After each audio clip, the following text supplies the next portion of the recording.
Good morning सर्व विद्यार्थ्यांचं स्वागत. आपण कालच्या तासिकेला पाहत होतो संविधानाची उद्देशिका.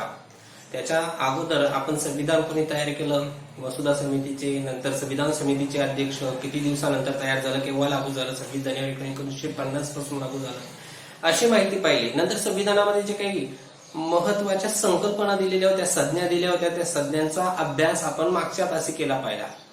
अगोदर या संविधानाची उद्देशिका म्हणजेच काय की आपलं जे संविधान तयार झालं त्या संविधानामध्ये जेवढे काही कायदे आहेत, जेवढे काही नियम आहेत, जेवढे काही तत्व आहेत, त्याची थोडक्यात आणि व्यवस्थितपणे केलेली मांडणी म्हणजेच उद्देशिका, ज्याला आपण दुसरा शब्द प्रस्तावना किंवा प्रास्ताविक किंवा सरनामा असं सुद्धा म्हणतो.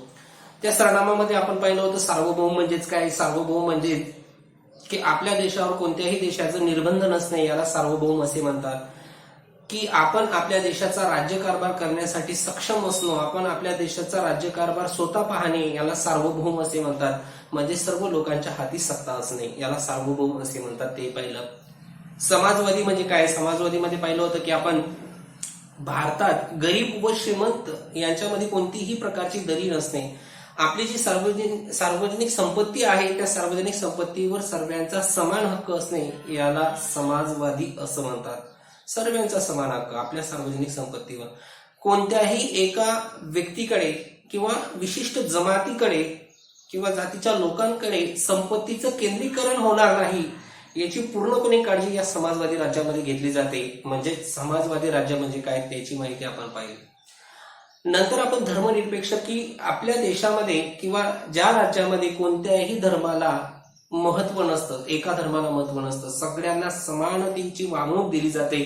सगळ्या धर्मांना समानतेची वागणूक ज्या राज्यामध्ये दिली जाते त्या राज्याला धर्मनिरपेक्ष राज्य असं म्हणतात. ते पाहिलं. लोकशाही, की लोकांकडून आपल्या देशाचा राज्यकारभार चालवला जातो, त्याला लोकशाही असे म्हणतात.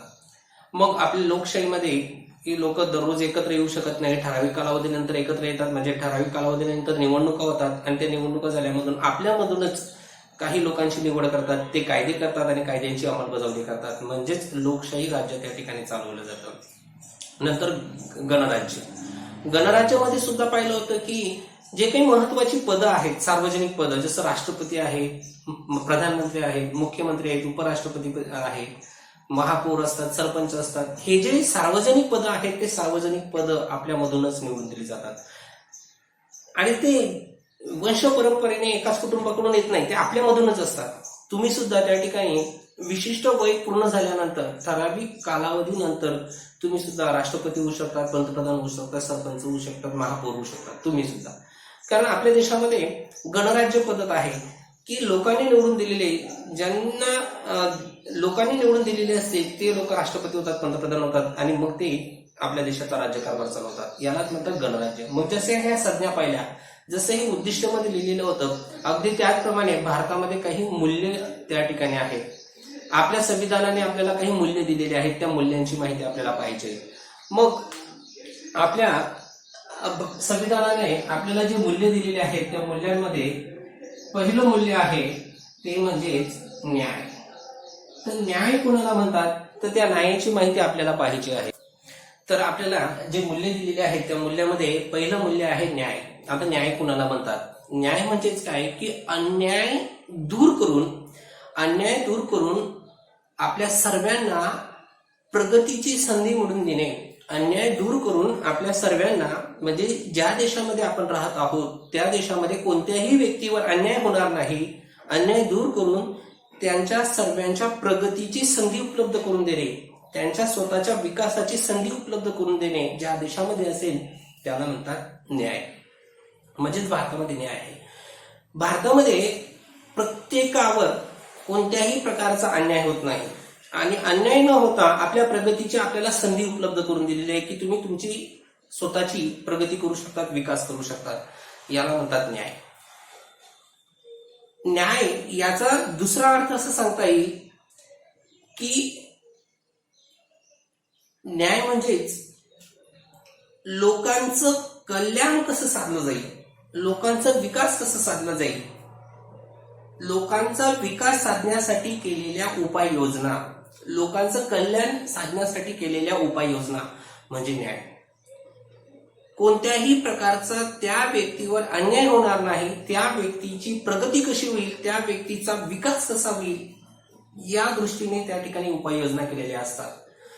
त्या व्यक्तीचा विकासासाठी केलेल्या उपाययोजना म्हणजेच न्याय होय. आपल्या संविधानामध्ये 3 प्रकारचे न्याय दिलेले आहेत.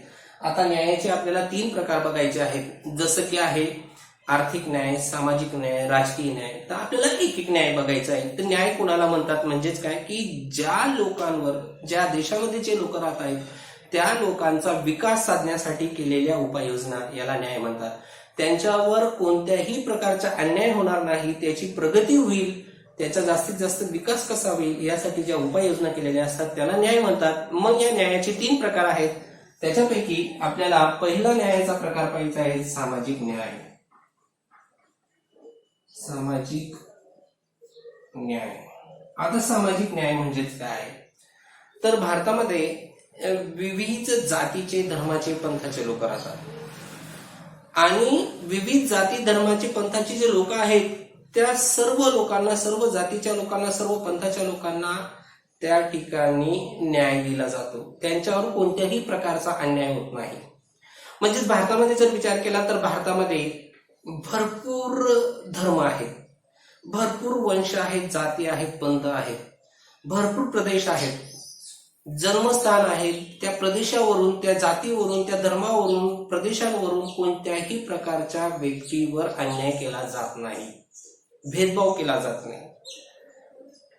जर भारताचा विचार केला तर भारतामध्ये विविध राज्य आहेत. आता 28 राज्य आहेत, केंद्रशासित प्रदेश आहेत. मग जेवढ्या प्रकारे महाराष्ट्राच्या लोकांना न्याय दिला जातो तेवढ्याच केरळचा, कर्नाटक, आंध्र प्रदेश, उत्तर प्रदेश, सर्व प्रदेशांमधल्या सर्व लोकांना समानतेचा न्याय, कोणत्याही प्रकारच्या लोकांवर अन्याय त्या ठिकाणी केला जात नाही. धर्माचा जर विचार केला तर हिंदू, मुस्लिम, ख्रिश्चन, पारशी भरपूर धर्म आहेत, पण त्या सर्व धर्मातील सर्व लोकांना समानतेची वागणूक, कोणत्याही व्यक्तीवर अन्याय केला जात नाही. लिंगानुसार अन्याय केला जात नाही. म्हणजे स्त्रियांना वेगळा न्याय आहे, पुरुषांना वेगळा न्याय आहे, किंवा इतर जे असतील तृतीयपंथी त्या लोकांना वेगळा न्याय आहे, असं केलं जात नाही.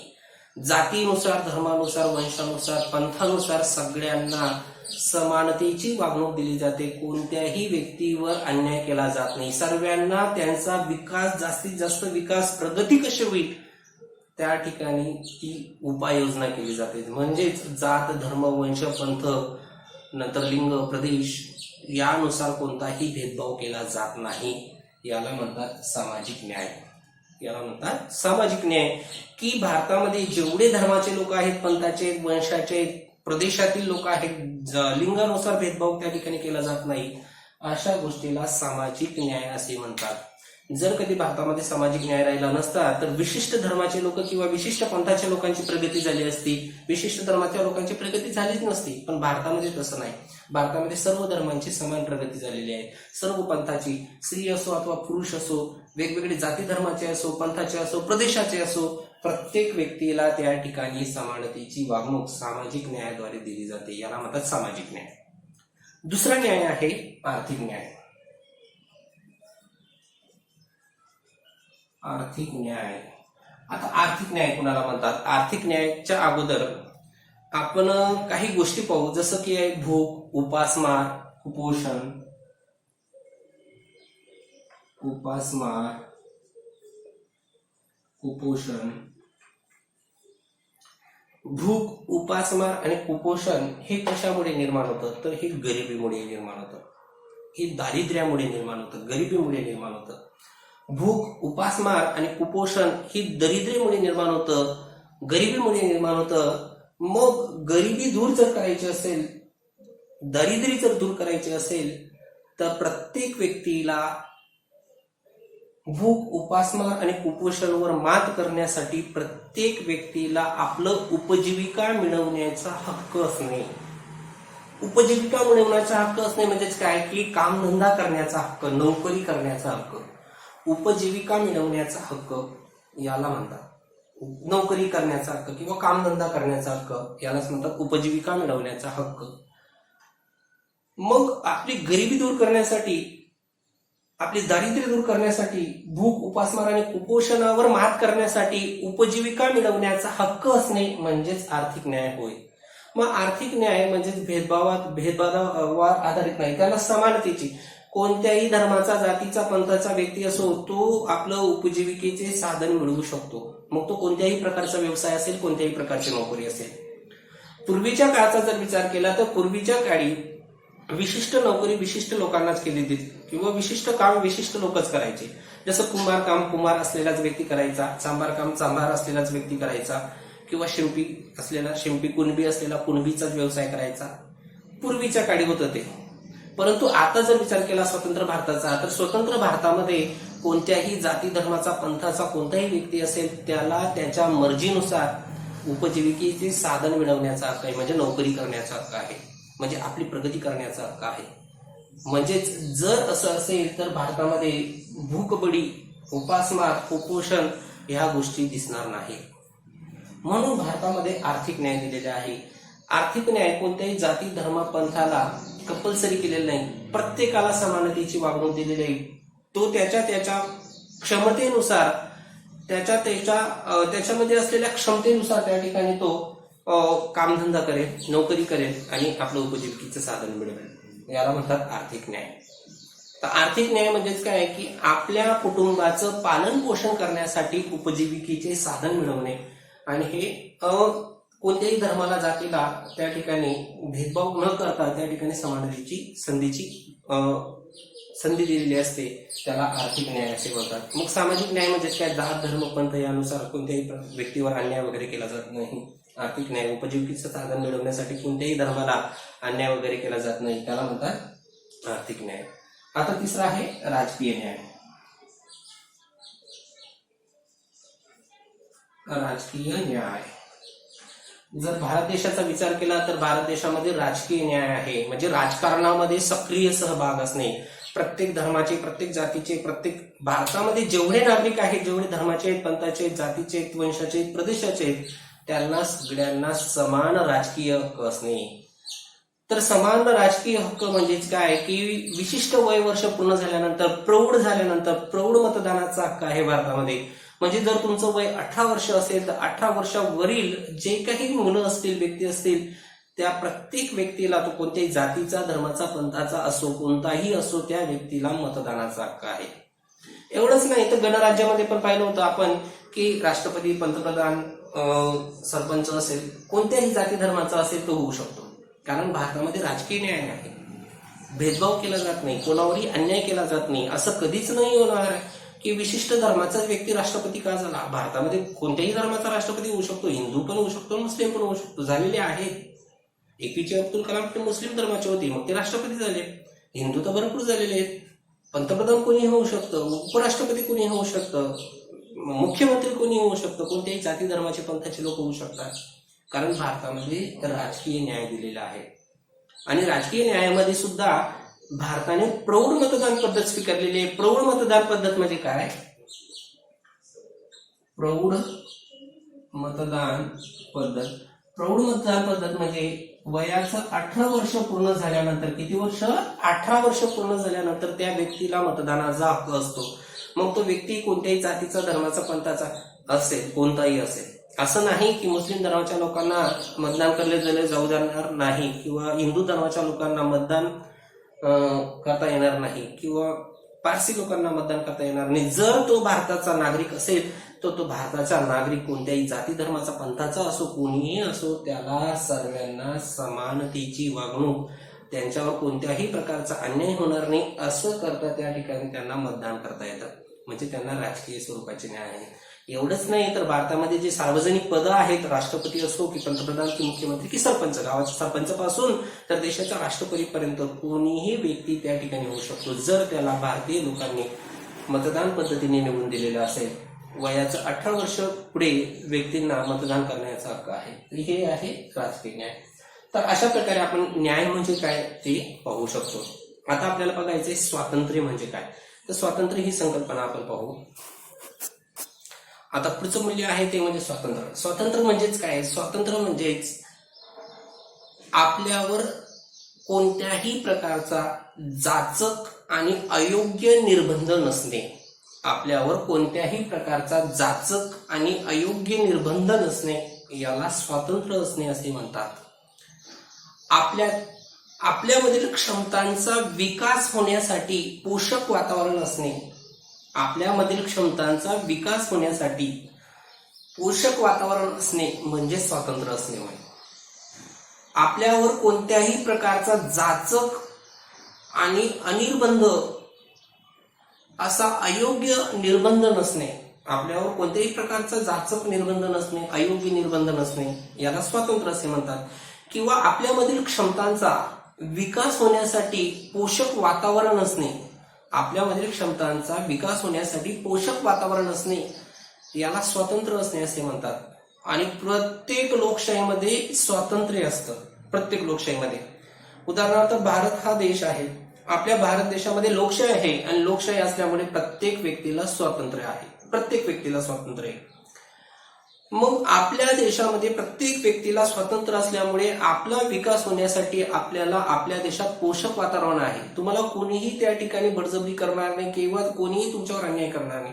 तुम्ही तुमचा विकास करू शकता तुमच्या क्षमतेनुसार. तुमचा जर क्षमता असेल तर तुम्ही कलेक्टर होऊ शकता, तुमच्यात जर क्षमता असेल तर तुम्ही राष्ट्रपती होऊ शकता, प्रधानमंत्री होऊ शकता. तुमच्यावर कोणत्याही प्रकारचं बंधन नाही, निर्बंध नाही तुमच्यावर कोणीही अन्याय करणार नाही.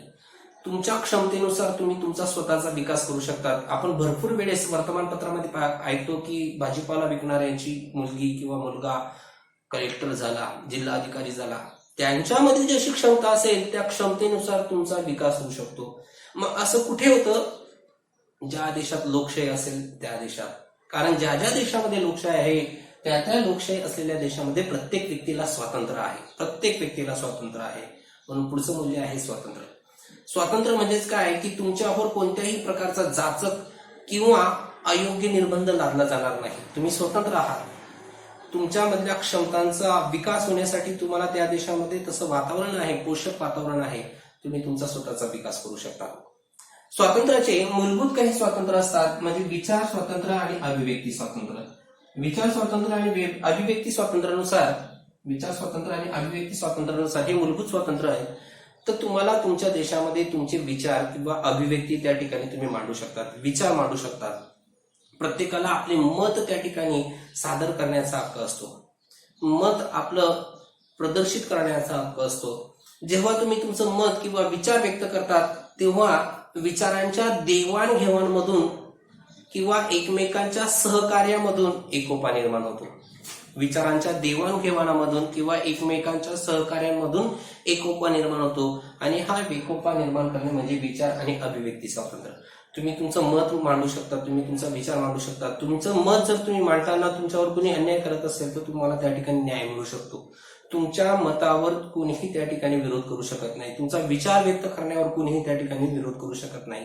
आपलं मत आणि विचार त्या ठिकाणी जर एकत्र आले तर आपल्या सहकार्याने, आपल्या एकोपाने त्या ठिकाणी कोणतीही समस्या सुटणार नाही, असं होणार नाही. तर वेगवेगळ्या समस्या सोडण्यासाठी तुम्ही तुमचे विचार त्या ठिकाणी किंवा तुम्ही तुमचं मत त्या ठिकाणी मांडू शकता. एकोपा त्या ठिकाणी निर्माण होतो आणि मग समस्येचे अनेक बाजूही त्या ठिकाणी आपल्याला समजतात. तर हे आहे विचार आणि अभिव्यक्ती स्वातंत्र्य.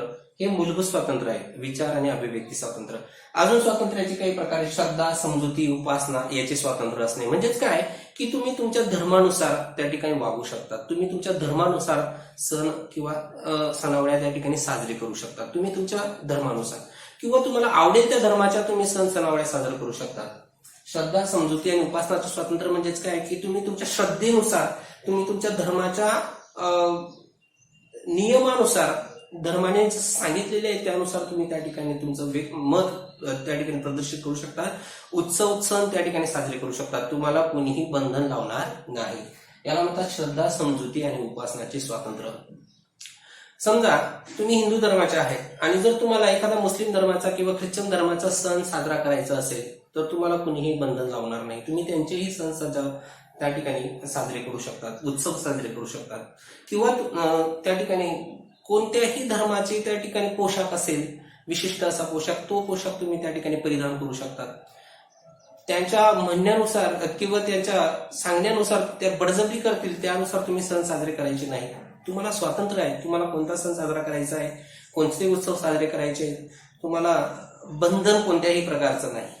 म्हणजे तुमचा आपला विकास, तुमच्या क्षमतेनुसार तुमचा विकास करण्याची संधी तुम्हाला आपल्याला लोकशाहीमध्ये दिलेली असते, कारण आपल्याला स्वातंत्र्य दिलेलं आहे. लोकशाहीचा खरा विकास कुणामुळे होतो तर स्वातंत्र्यामुळे. जर स्वातंत्र्य नसेल तर लोकशाही प्रगल्भ होत नाही, म्हणजे लोकशाहीचा विकास होत नाही. जर लोकशाहीचा विकास व्हायचा असेल तर त्याच्यामध्ये काय असायला पाहिजे, स्वातंत्र्य असायला पाहिजे. म्हणजे प्रत्येक लोकशाहीमध्ये स्वातंत्र्य असते आणि स्वातंत्र्यानुसार लोकशाही प्रगल्भ होते, म्हणजे लोकशाहीचा विकास होतो. ते कशामुळे, स्वातंत्र्यामुळे. स्वातंत्र्याचे मूलभूत स्वातंत्र्य कोणती, विचार आणि अभिव्यक्ती. प्रत्येक व्यक्तीला आपलं मत प्रदर्शन करण्याचा किंवा प्रत्येक व्यक्तीला आपलं विचार मांडण्याचा हक्क असतो. विचार मांडल्यामुळे किंवा मत प्रदर्शन केल्यामुळे एकोपा निर्माण होतो आणि एकोपा निर्माण झाल्यामुळेच मग कोणतीही समस्या असेल ती सुटून जाते. प्रत्येक व्यक्तीला श्रद्धा, समजुती, उपासना सादर करण्याचा हक्क असतो. प्रत्येक व्यक्ती आपल्या धर्माच्या अनुसार किंवा धर्माच्या नियमानुसार त्या ठिकाणी सण सणावळे साजरे करू शकतात, उत्सव साजरे करू शकतात. आपण आपल्या धर्माचे सण सणावळे साजरे करू शकतात किंवा आपण जर दुसऱ्या धर्माचा आपल्याला सण सणावळे साजरे करायचे असतील तर ते आपण त्या ठिकाणी उत्सव म्हणू शकतात, साजरे करू शकतात. याला म्हणतात श्रद्धा, समजुती, उपासना, स्वातंत्र्य. तर अशा प्रकारे आपल्याला भारतामध्ये जसे न्याय दिलेले आहेत, स्वातंत्र्य, सामाजिक न्याय, आर्थिक न्याय आणि राजकीय न्याय, अगदी त्याचप्रमाणे भारतातलं पुढचं मूल्य होतं स्वातंत्र्य. तर आपल्या भारतामध्ये लोकशाहीचा विकास होण्यासाठी एक महत्वाचं हक्क दिलेला आहे, तो म्हणजे स्वातंत्र्य. आता आपल्याला तिसरी गोष्ट बघायची, समता म्हणजे काय.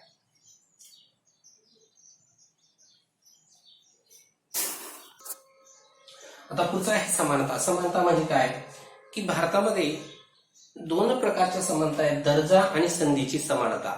दर्जा आणि संधीची समानता कुणाला म्हणतात, दर्जा आणि संधीची समानतेमध्ये कोणत्याही जातीचा असो, धर्माचा असो, पंथाचा असो, लिंगाचा असो, लिंग म्हणजे पुरुष असो किंवा स्त्री असो, विविध धर्माचे आहेत, जातीचे, धर्माचे, प्रत्येक व्यक्तीला भेदभाव न करता सर्वांना समान दर्जा आपल्या भारतामध्ये आहे. म्हणजे भारतामध्ये समानता आहे.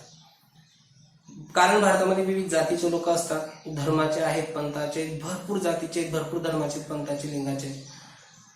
तर या सर्व लोकांना समानतेची संधी आपल्या भारतामध्ये दिलेली आहे. समानता आहे भारतामध्ये. कोणत्याही व्यक्तीवर अन्याय होत नाही. प्रत्येक व्यक्तीला राजकीय न्याय आहे. प्रत्येक व्यक्तीला आपलं उत्पन्न कमवण्याचा, नोकरी करण्याचा हक्क आहे. प्रत्येक व्यक्तीला स्वातंत्र्य आहे. प्रत्येक व्यक्तीला विचार मांडण्याचे स्वातंत्र्य आहे. म्हणजेच भारतामध्ये समानता आहे. दर्जाची आणि संधीची समानता. पहिले बघू आपण दर्जाची समानता. म्हणजे दर्जाची समानता कुणाला म्हणतात, तर दर्जाची समानता म्हणजेच काय की उच्च नीच किंवा श्रेष्ठ कनिष्ठ, उच्च नीच किंवा श्रेष्ठ कनिष्ठ असा भेदभाव न करणे याला म्हणतात दर्जाची समानता. प्रत्येक दर्जाच्या व्यक्तींना समानतेची संधी देणे म्हणजेच उच्च नीचतेची, गरीब श्रीमंतीची, श्रेष्ठ कनिष्ठची अशी भेदभावाची वागणूक ज्या राज्यामध्ये किंवा ज्या देशामध्ये दिली जात नाही त्या देशाला समानतेचा देश असं म्हणलं जातो. याला म्हणतात दर्जाची समानता. याला काय म्हणतात, दर्जाची समानता. कारण आपण पाहतोय दर्जा आणि संधीची समानता. भारतामध्ये प्रत्येक व्यक्तीला समानतेची वागणूक दिली जाते. मग तो कोणत्याही जातीचा, धर्माचा, पंथाचा कोणीही असो, लिंगानुसार भेदभाव केला जात नाही, कोणीही असो. तर समानता त्याला म्हणतात. मग संधीची आणि दर्जाची समानता ज्याच्यामध्ये उच्च नीचतेचा भेदभाव केला जात नाही, श्रेष्ठ कनिष्ठतेचा भेदभाव केला जात नाही, सगळ्यांना समानतेचा दर्जा असतो, त्याला म्हणतात समानतेची, दर्जेचा हक्क, दर्जाची समानता. आता संधीची समानता म्हणजेच काय, आपल्या उद्देशकामध्ये एक शब्द आहे संधीची समानता किंवा संधीची उपलब्धता. संधीची समानता म्हणजेच काय, प्रत्येक व्यक्तीला आपला विकास करण्याचा किंवा आपल्या क्षमतेनुसार आपल्याला सर्वांना समानतेची प्राप्त करून देण्याचा हक्क म्हणजे संधीची समानता. प्रत्येकाला संधी आहे. प्रत्येक व्यक्ती आपल्या क्षमतेनुसार त्या ठिकाणी आपल्या क्षमतेनुसार, मग तो कोणत्याही जातीचा, धर्माचा, पंथाचा असो, आपल्या क्षमतेनुसार त्याला विकास करण्याचा हक्क म्हणजे संधीची समानता. तर अशा प्रकारे भारतामध्ये हे 3 प्रकारचे न्याय दिलेले आहेत, 3 प्रकारचे मूल्य दिलेले आहेत. पहिलं होतं न्याय, दुसरं न्यायामध्ये 3 प्रकार पाहिले आपण, कोणकोणते, तर न्यायामध्ये पहिला प्रकार पाहिला सामाजिक न्याय, दुसरा प्रकार पाहिला आर्थिक न्याय आणि तिसरा प्रकार पाहिला राजकीय न्याय. न्यायानंतर पाहिलं आपण दुसरं मूल्य स्वातंत्र्य.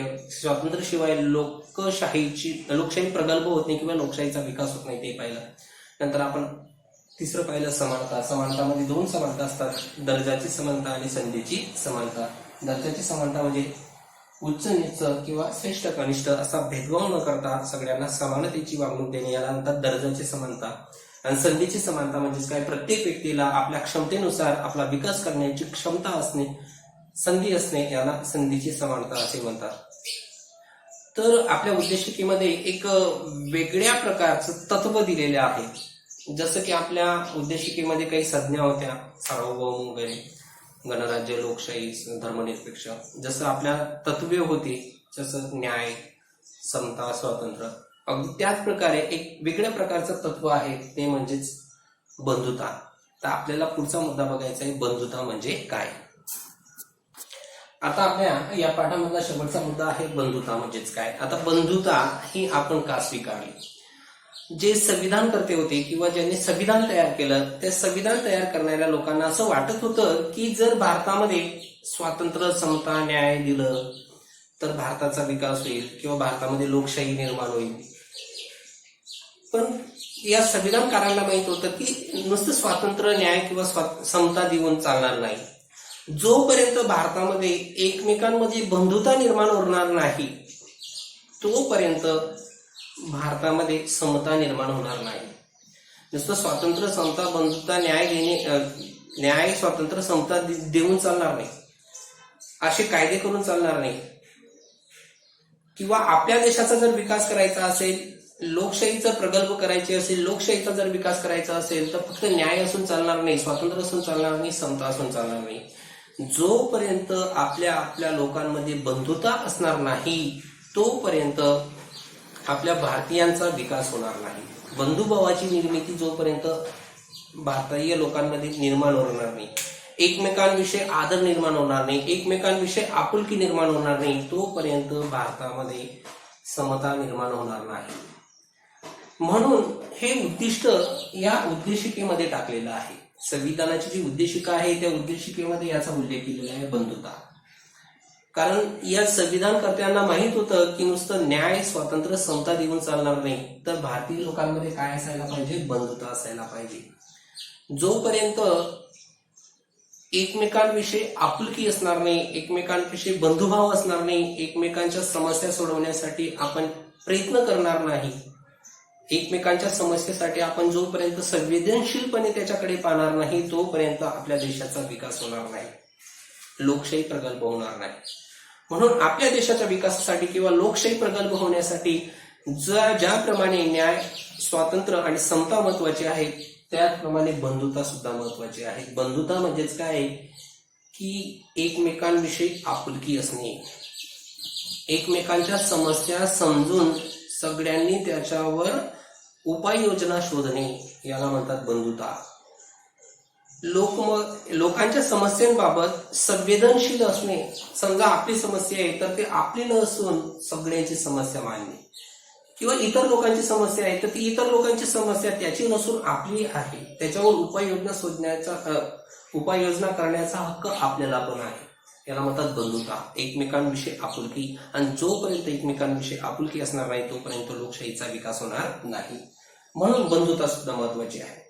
बंधुता जर विचार केला तर बंधुभाव आणि व्यक्तिप्रतिष्ठा यांचा निकट संबंध असतो. बंधुभाव आणि व्यक्तिप्रतिष्ठा म्हणजे कसं, आपल्याला असं वाटतं की एखाद्या व्यक्तीने आपला आदर करायला पाहिजे. आपल्याला असं वाटतं की एखाद्या व्यक्तीने आपल्याला आदर करायला पाहिजे. जसं आपल्याला वाटतं तसं इतरांनाही वाटतं की आपल्याला आदर करायला पाहिजे. म्हणजे आपण जसं इतरांकडून अपेक्षा करतो की इतर लोकांनी आपल्याला आदरतेने वागणूक दिली पाहिजे, तर इतर लोकही आपल्याकडून अपेक्षा करतात की त्यांनी सुद्धा आपल्याला आदरतेने वागायला पाहिजे.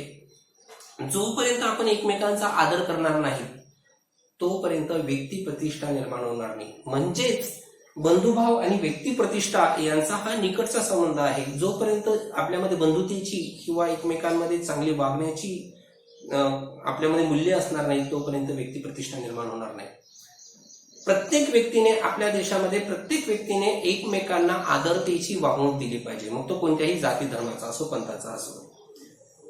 काही व्यक्ती काय करतात की विशिष्ट जातीच्या लोकांना किंवा विशिष्ट धर्माच्या लोकांनाच आदरतेची वागणूक देतात, इतर लोकांना तुच्छतेची वागणूक देतात.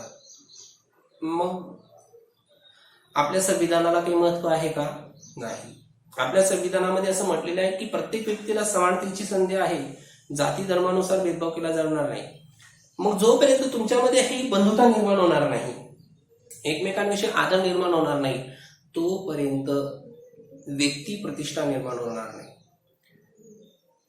म्हणून बंधुता निर्माण होणं खूप महत्वाचं आहे. जोपर्यंत तुमच्यामध्ये बंधुता निर्माण होणार नाही, तोपर्यंत वेगवेगळ्या जाती धर्माचे पंथाचे लोक एकत्र येऊन त्या ठिकाणी आपल्या देशाचा राज्यकारभार करणार नाही किंवा समानतेची संधी राहणार नाही. म्हणून बंधुता असणं पण आवश्यक आहे.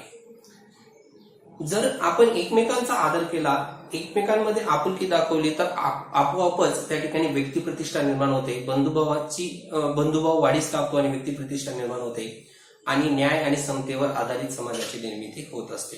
तर अशा प्रकारे आपल्या या संविधानाच्या उद्देशिकेमध्ये आपल्याला विविध प्रकारचे संज्ञा दिलेले आहेत, विविध प्रकारचे मूल्य दिलेले आहेत, जसं न्याय, समता आणि स्वातंत्र्य, आणि एक उद्दिष्ट दिलेलं आहे ते म्हणजे बंधुता.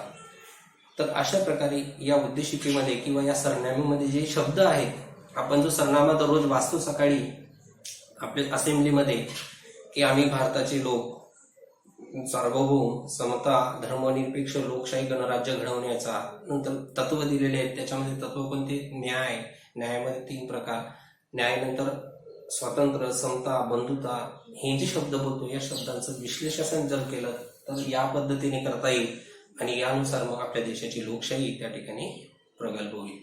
तर अशा प्रकारे हा आपला पाठ संपलेला आहे. या पाठावर जो स्वाध्याय दिलेला आहे तो स्वाध्याय व्यवस्थित आणि स्वच्छ अक्षरामध्ये तुम्ही तुमच्या वहीमध्ये लिहून घ्यायचा आहे. धन्यवाद.